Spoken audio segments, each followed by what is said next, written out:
He was just trying to help. Tonight, the fiance of a man who died down in Florida while cleaning up the destruction from Hurricane Ian is sharing her story. And as you are about to find out, it was a hidden danger that took his life, and it happened fast. Sandra Ali is live tonight with her story, and this is so heartbreaking, Sandra. Karen, it really is. Karen and Jason, you know, Jim Hewitt was only 56 years old. Leah and Jim had been together for 18 years. She says he was the love of her life, and they were planning the rest of their lives together when the unthinkable happened. He wanted to be your best friend. He wanted to know you. He wanted to help you. This is the picture Jim Hewitt sent his fiancée Leah on the road driving to Florida. He wanted to make you laugh. And if he couldn't make you laugh, he'd keep trying. When Hurricane Ian slammed into Florida, Jim's friend called and asked for help.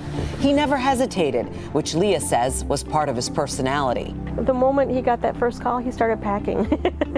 You know, he wanted to help. Jim called Leah after they got to Naples and saw some of the damage left behind. You could hear the frustration and the sadness in his voice about how devastating everything was. While helping his friend, Jim fell into a canal and cut his leg.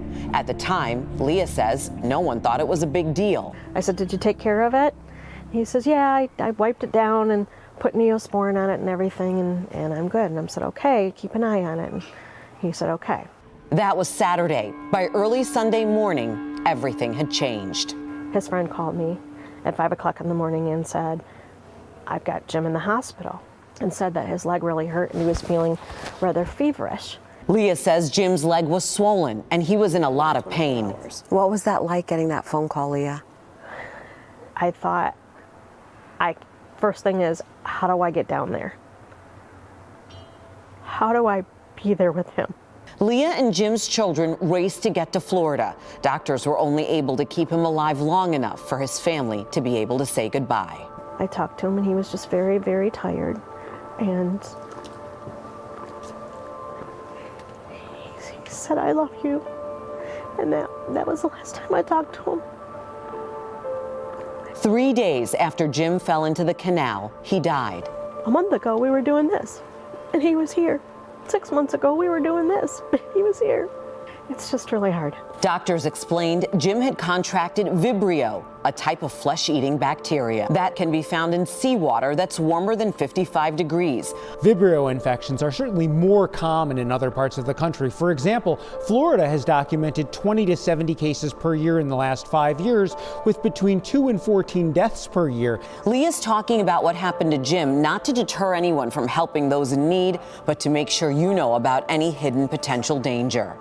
It doesn't mean that we should not help others and not do anything, you know, just because we're afraid we're going to get sick or something like that. Just be prepared.